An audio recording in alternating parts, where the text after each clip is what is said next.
Hi everybody, it's Rexanna, and I just wanted to shoot a video and talk about some books.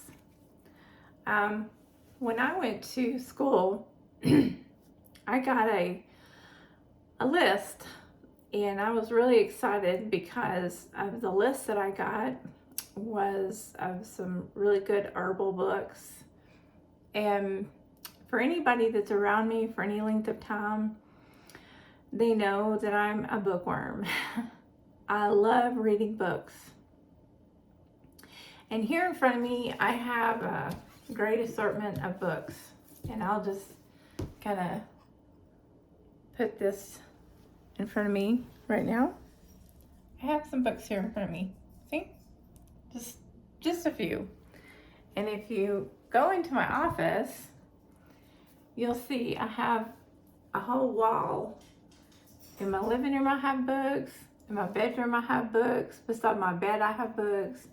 I love books. I have books everywhere. So I thought, I don't think I've ever done a video on books. In most of my videos, you'll see a book beside me. I'm either reading out of a book, I've taken notes out of a book. I can read off of the computer. I can look things up off the computer, but for some reason I choose to look out of a book. I'm just a hardcore type person, and I mean that off hard copy. I'm a hard copy type person. And if somebody has an ebook they want me to get, I don't have a problem getting the ebook, but I'd prefer getting a hard copy of that person's book because I don't trust the internet. So that's just the type of person I am. And I just thought, I would share with some of my followers where I go get some of my information.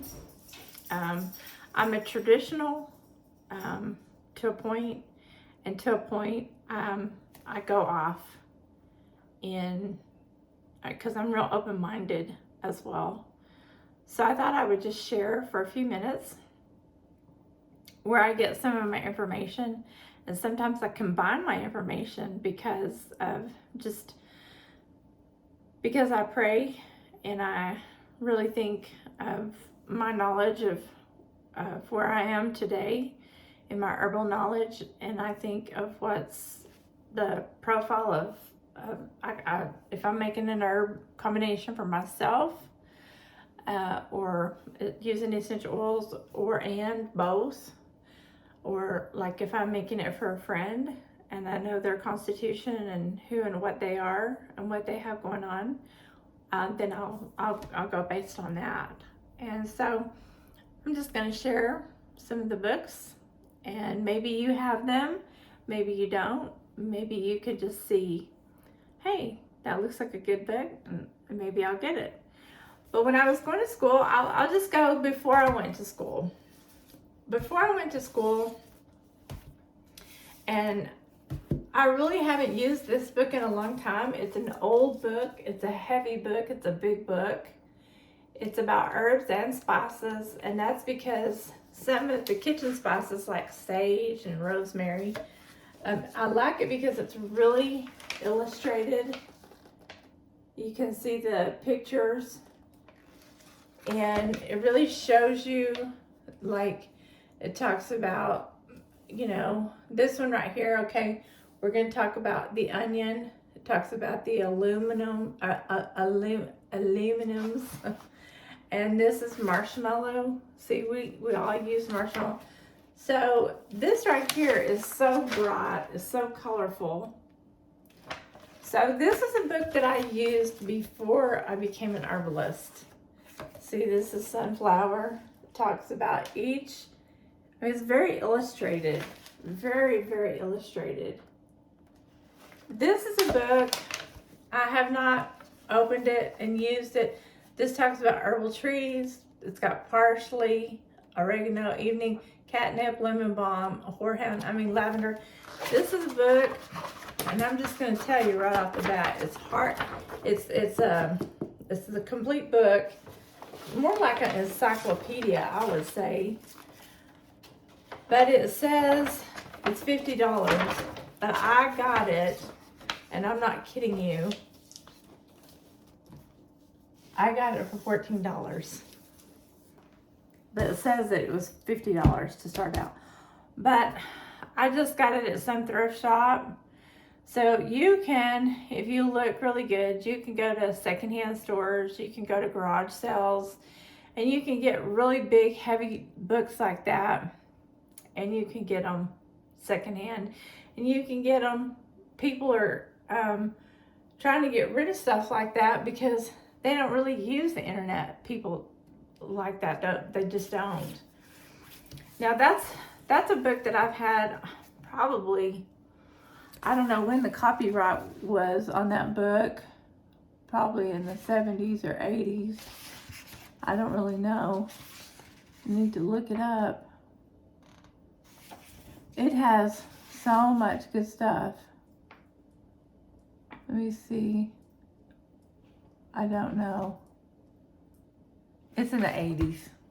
Yeah. So, I mean, I've had it a long time. This was a book that I had to buy. I've seen a lot of people have this book, but this was required for me to go to school. Now, the guy that, Stephen Horn, I follow him, and I've taken a lot of lessons from him because he's the one that wrote this book, and this book this was required to know the dosages and the like ashwagandha, astragalus, all these, to know all these herbs in here. I had to pass school. I had to get the school that I went to. I had this. Stephen Horn wrote a lot of books, and so this was required for me to pass school.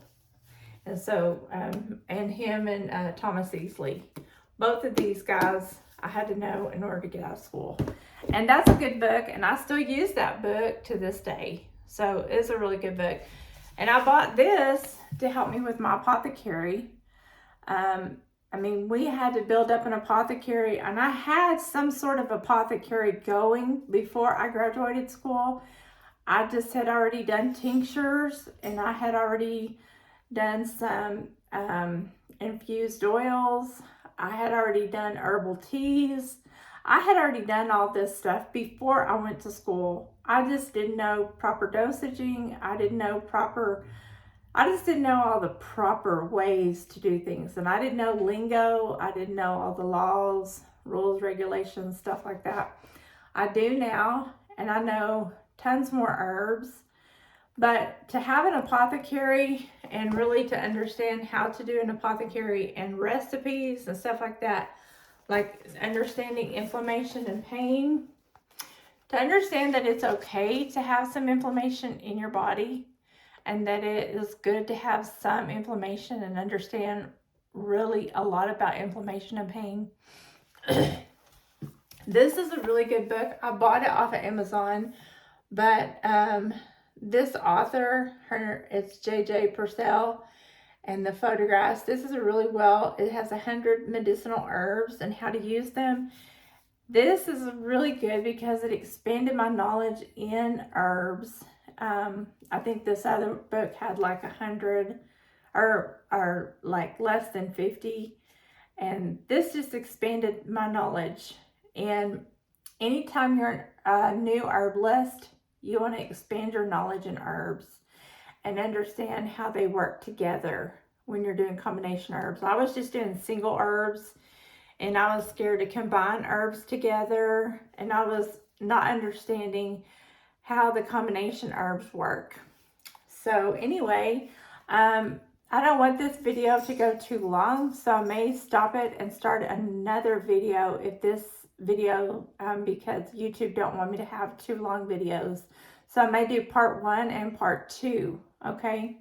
Because I get to talking too much about these books. So anyway, I may stop it and then start another one.